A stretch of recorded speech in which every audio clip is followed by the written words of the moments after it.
Raider Nation, what's going on? It's Mitchell Renz here, host of the Raiders Report. And coming up here on today's show, I'm going to be getting into some Raiders free agency grades so far. I'm going to be breaking down all the moves that the Raiders have made in free agency, whether they went out and signed players or they re-signed guys. Funny enough, I actually made this video yesterday, and I was literally getting ready to publish it on the channel, and then the Raiders ended up signing Adam Butler. So what I figured I would do today is just give you a quick little rundown of the grades, A, B, C, D, or F. But before I get into all of my grades, how would you grade Raiders free agency overall? The way I do it is A is amazing, B is good, C is average, D is bad, F is a fail. At the very, very end of today's show, I'm going to give you guys what I believe and how I think the Raiders are doing so far in free agency. So please let me know down below. The first name that I'm going to bring up here is Amir Abdullah. Raiders signed him to a one-year, $1.85 million contract, and personally for me, I think this is a good move for the silver and black. Good special teams guy, offers you some third down ability to be able to catch the football. Was in that running back room a little bit, so you know that he's going to be able to contribute to, let's say, 50 touches out of the season. Probably most of those are going to be receptions, but if you needed to, hand the ball off to him maybe 10, 15 times in the year to just complement Zamir White and whatever other running back the Raiders end up drafting this year, which they might still sign a guy. If it's up to me, I'd probably just draft someone. But Amir Abdullah, good overall running back. I'm probably going to go ahead and give this one just a C grade overall for the Raiders bringing him back. Probably more to do with the ability to be a special teams player. Let's go to the next name here. It's Andre James. He signed a 3-year, $24 million contract with $16 million guaranteed. I do view James as a top 12 center in the National Football League and has been able to get better and better and better the last 3 seasons that realistically he was asked to be the starting center. I mean, this guy has been counted out. He's been counted down. He has made it through multiple regimes, and the fact that multiple regimes, Mayock and Gruden, McDaniels and Ziegler, and now Pierce and Telesco have viewed him as being worthy of, they could have had opportunities to let him go. Last year, could have cut him, could have saved some money. This year, you could have let him walk, test free agency. There's a reason that they ended up bringing him back, and I know that some people rip on him a little bit because maybe he's not the best power blocker, which he's not, but I am hoping that he just continues to get better and better, and at the value that they gave him, and when you really look at the contract, it's why I keep saying I think the Raiders got Telesco and Pierce on like a 2-year window. They try to bring Cliff Kingsbury in also on that 2-year window. You can get out of Andre James's contract pretty easily, and the fact that he's only going to be a $6.3 million cap hit this season. I think bringing back James was a very smart move by the Raiders, and for that, I'm going to give this a B+ grade. Let's go to the next thing here. It's going to be the big names, Wilkins and Gardner Minshew. But if you haven't already, make sure you guys click that subscribe button. I try to put out as much content as I humanly possibly can. I'm going to be live tomorrow on the Raiders Report, 4 p.m. Eastern Time, and we're going to go live Monday, Tuesday, Thursday, Friday, just like we usually do. I know last week we were probably live close to 40 hours, and y'all kicked my ass on Friday. Shout out to Avjin, Zahn, and all those crazy people over there on the Raiders Report. But I'm just saying, I had a lot of fun last week. I know that there's some fans out there that are still a little bit anxious for, that big move that this team could make. But I do think that the Raiders have a clear plan in mind, and I actually have been quite okay with what the Raiders have done in free agency so far. Maybe that gave away my grade a little bit, but hey, I'm gonna speak my truth. So hit that subscribe button if you want more updates around the Raiders this time of the offseason.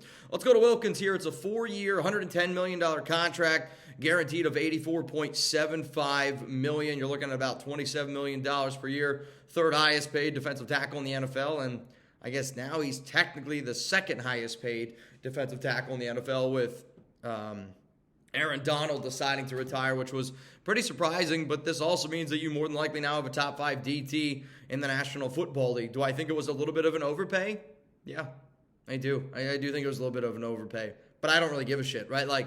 This to me is the dream car that you wanted. This to me is the dream house that you wanted. This is that thing that, I'm the type of person where I'm willing to overspend on things that I feel like are needs in my life. There's wants, and then there are needs.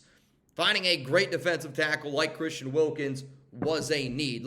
I'm not going to go out and spend all this extra money on something that I want but I don't need. Things that I need, like a house, I'm going to spend a little extra money if I feel like it's something that I absolutely need. And to me, the Raiders, you go out and you get an unbelievable guy up the middle who's got connections to Patrick Graham. He's got connections to, Leonard, oh my God, Rob Leonard, like you got all these contracts and all these people that are really, really close together. And Wilkins, I mean, there's a reason why he brought in or had the two other guys I'm going to talk about in this video had this, that they decided to rejoin the group as well. So to me, you go out, you get a guy like Christian Wilkins, and yes, you did overpay for him, but I'm going to be real with y'all, it's still an A grade for me. The fact that you were able to get this guy, especially when the Chiefs ended up getting back Chris Jones. Christian Wilkins is going to be a freaking dog, and with Christian Wilkins, I'm not afraid to say it, I believe the Raiders have the best, and I mean the best defensive line in the National Football League. If you disagree, you know where to find me, at Mitchell Renz 365 on social media. Let's go to the next name here, and it's probably been the one that's been the most controversial. Gardner Minshew signs a 2-year, $25 million contract. However, when you look at the deal itself, yes, he did get $15 million guaranteed. I look at this one, though, and originally I gave it a D. I'm probably going to give it a C, C-minus grade now, and I'll kind of walk you through why I'm changing up my mind a little bit, and, instant reactions are instant reactions. However, with Gardner, when you look at the contract, he's making $7 million this year, $13 million this year against the cap. With a guy like Gardner, that's all I care about. I don't care what the total contract is. All I care about is how much his salary cap is. To get a QB like Minshew at $7 million and at $13 million, I think it's actually a pretty good deal, and you can kind of get out of it the final year. The other reason why I think it's important is because I do look at certain people in the NFL, just like I look at certain people that, when they say certain things, when they do certain things, you validate it a little bit more. And to me, Howie Roseman is one of the smartest GMs in the NFL, and people that watch this show a lot, I always say, I wish Howie Roseman was the Raiders GM. He is a ballsy guy. He's not afraid to go out and get what he wants. And in life, you just can't sit back. And Roseman's always showed me where he's confident enough in his ability to be like, you know what, I'm not afraid to make that move. And one thing that Roseman has always done is valued the backup quarterback. And you look at the Philadelphia Eagles over the past, several years, probably going all the way back to 2017 when Nick Foles won the Super Bowl, they've always valued backup quarterbacks. So I see that and I go, okay, the Raiders probably have now the best backup quarterback in the NFL. I will admit, with the the Justin Fields move that ended up happening, obviously Russell Wilson's gone. I don't see the Raiders bringing in anybody else in free agency, nor should they. And I see them now only focusing on the draft. There is a chance where Gardner Minshew is the starting quarterback. There's a chance where it's Gardner against Aiden O'Connell for the starting quarterback battle. That absolutely could happen. And if the Raiders don't get their guy in the draft, I don't want them to reach for a guy in the draft. I'd rather them continue to go best player available. If the plan is to take Bo Nix at 13 or Talisi Fuaga at 13, go take Talisi Fuaga. Go take Terry and Arnold. I want you to take the player that I legitimately think is the best fit for you. And if you're still looking at a quarterback, I don't know if I'm looking in round one. To me, the only quarterback I'd take at probably 13 is Michael Penix Jr. After that, I'd rather go get Spencer Rattler in round 2, rather in round 3. But if you have to get him in round 2, it is what it is. Just you wasting that first round pick with how the Raiders' first round picks have gone in the past. I am a little bit nervous about it. Anyway, back to the Gardner move. I don't mind it as much. I do view him as an upgrade over Aiden, though I do think it's going to be a fun competition. I think what Gardner's also going to bring is that competitive fire, that spark. He's going to be a great locker room fit. He can kind of be him, and I think that's one of the things that you're seeing Antonio Pierce build here. So my grade for Gardner Minshew, I am going to give it a C, C-minus grade, and I say that just because it still probably would not have been money that I spent. I still believe that Aiden can be a backup quarterback in the NFL, and I would have rather the Raiders allocated maybe some of that money elsewhere. But the other way that I've just looked at Gardner Minshew is insurance. I don't want to pay for car insurance. I don't want to pay for renter's insurance. I don't want to pay for any kind of insurance out there, and you always feel like that you're overpaying for that insurance. But I know this, if the Raiders are in a pinch this season and they need to put Gardner Minshew out there at quarterback, I at least know that he can be a reliable backup QB. So that's what he is to me this year. He's insurance. Let's ask this question, though. Who do you think is the better quarterback? I was just watching Graph and Wasted, and they were having the whole Aiden O'Connell, Gardner Minshew talk, and they seem to be a little bit higher on Aiden than I am, which I think most people probably are. It's not because I don't like Aiden. It's just I don't view that there's upside there. And for the Raiders this offseason, I wanted a little bit of upside. But who do you think is the better quarterback down below? Let me know. Gardner Minshew or Aiden O'Connell. My answer is Gardner Minshew, who I think is the better QB, and I think he would be the more successful guy for the Silver and Black this upcoming season. Even though I don't view Gardner as a franchise guy, and I do think that Gardner Minshew is, putting a Band-Aid at the quarterback position, which Antonio Pierce said that he did not want.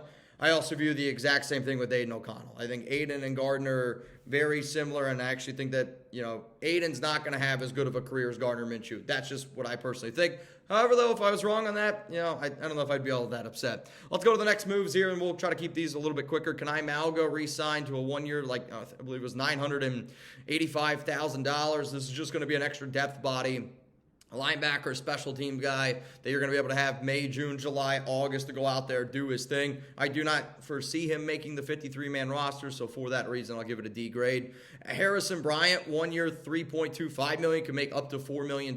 He played tight end for the Cleveland Browns the past 4 seasons. In those 4 years, he had 10 touchdown catches. He's 6'5", 230 pounds. He's going to be a reliable red zone option. The reason why I'm giving this a B- grade is because he's going to be a really good run blocking tight end. He's an upgrade over Austin Hooper. He might not be the pass catcher that Hooper is, but he's going to bring that physicality. He's going to bring that toughness that the Raiders want. I also know Luke Getsy likes to use 2 tight ends. They like to use their tight end systems. And Harrison Bryant, he was a hard-working kid that, he earned everything that he got in Cleveland. I mean, he did not have an easy path to get playing time with the Browns. If you guys remember, the Browns, they ended up signing David Njoku in the first round at the U. They also ended up signing Austin Hooper, and then Bryant got on the field because he was by far the best blocker out of that unit, and that's when Cleveland, kind of started to go with this, I'm going to be a tough physical football team. So Bryant, good red zone option if you need him. He is athletic, but he got signed because of his blocking ability, and I've said it a million times, it's not a sexy move, but it's a good football move, and it's a B- grade for me. All right, let's talk about the signings or re-signings that happened yesterday. Adam Butler brought back on a 1-year deal. Butler, to me, was one of the most underappreciated Raiders players last season. I thought his ability to get after the quarterback was very, very solid, if I'm being honest. 5 sacks, continually show that he was able to beat one-on-one, double teams, freed him up. And just with this rotation that you're going to be able to add now to this Raiders defensive line, Adam Butler also has experience playing with Rob Leonard. Patrick Graham also has experience playing with Christian Wilkins. The Adam Butler move with the Raiders bringing him back, I'm going to go ahead and say I'm going to give this one a B grade as well. With John Jenkins also returning on a 1 year, $3.25 million, I'll give this a B- grade. The fact that this regime was able to bring back both of these players who are coming off probably their 2 best years, I think it just goes to show that these players want to play for Rob Leonard. They want to play for Patrick Graham. They want to play for Antonio Pierce. But Butler, Jenkins, and Christian Wilkins all played together at their time with Miami. And there's got to be a part of them well, we just had the years that we did. Now we're going to be able to have Christian Wilkins next to us. He's going to take all the concentration away. I mean, Jenkins last season was a solid run stopper, had over 60 tackles, really proved to be a solid dude in the middle of that defense. I want to say he played 527 snaps, which was 47% of the snaps for the Raiders last season. The fact that they got Christian Wilkins, Adam Butler, and John Jenkins does tell me personally that the Raiders aren't going to go after a defensive tackle early in the draft. Now, again, if Byron Mitchell falls to the 44th pick, if I'm the Raiders, I'm yeah, probably going to take that, right? There's value in everything, but to me, the Raiders are clear as playing as they're going to be looking at corner. They're going to be looking at potentially a right tackle, quarterback at that pick number 13 overall. And the pick that I think kind of makes the most sense for them now, because I do know that they're confident in Thayer Munford, Terry and Arnold at 13 is starting to become more and more intriguing. Now, obviously, if a quarterback slides or falls, that's going to be a different conversation, but that's probably a whole nother video. All right, y'all, real quick here. Again, Amir Abdullah, I gave that one a C grade. Andre James, I'm going to give that one a B+. Christian Wilkins is an A to me. Gardner Minshew, let's just lock it in as a C-. Kana'i Mauga is a D. Harrison Bryant, B-. Adam Butler, B. John Jenkins, B-. So overall, I know a lot of people are like, the Raiders, what the hell are they doing? But it's a lot of NFL teams aren't going out and getting crazy. To me, the teams that I see doing a lot of crazy stuff right now, yeah, the Steelers brought in 2 quarterbacks, but they brought them in on cheap deals, and it just seems to me like the Raiders were never interested in either of them considering the price that they were. Then you got the Panthers. They've made a lot of moves. The Commanders have made a lot of moves, but the Bears are making some moves as well. They're getting ready for Caleb Williams. To me, overall, I'm going to give the Raiders free agency a B+ grade, and I do think it's a weighted system. You got Christian Wilkins, y'all. Take a breath. You also are building that defensive line. The Raiders are getting the most important positions right. That's what they're doing. Quarterback, number 1 need. You got insurance. That's important. Defensive tackle, you reassured all of that. Like I'm telling you right now, I know some people wanted to sign in new players. If you told me that we are getting the quality of players like Christian Wilkins, John Jenkins, Adam Butler, take their names out of it, I mean, people would be jumping up and down for joy. And then also you get a center. You secure your center spot with Andre James, right? Like, the Raiders are doing the right things here. Tom Telesco and Antonio Pierce are doing the right things. That's why right now my Raiders free agency grade is a B+. I still want them to go out and make a few more moves, and I still think that they're going to stay aggressive and go out and make a few more moves. But it's okay. We're doing the right things right now. All right, that's all the time I got for y'all. Appreciate each and every one of y'all for always tuning in. Obviously, if the Raiders end up signing a player, then I will be back here on this show, and I will be breaking it all down for each and every one of y'all. Hopefully the Raiders do something. I wouldn't mind actually going live today, and I'm gonna try to weasel my way into Graph and Wasted show. So we'll see what ends up happening there. Appreciate y'all though for always tuning in. Hopefully you enjoy your Sunday, and I forgot to say this, but hey man, happy St. Patrick's Day. We might be having some Guinness on the Raiders Report tomorrow. I don't know what tomorrow's gonna be in store, but happy St. Patrick's Day out there to the nation. For even more videos here around the Raiders, click that subscribe button right here. And if you want even more content, I pump out tons and tons of videos each and every day. A video on this channel at least one time for the last 3.5 years. But if you're a Raider fan, check us out. We got 167,000 subscribers for a reason. Click that subscribe button.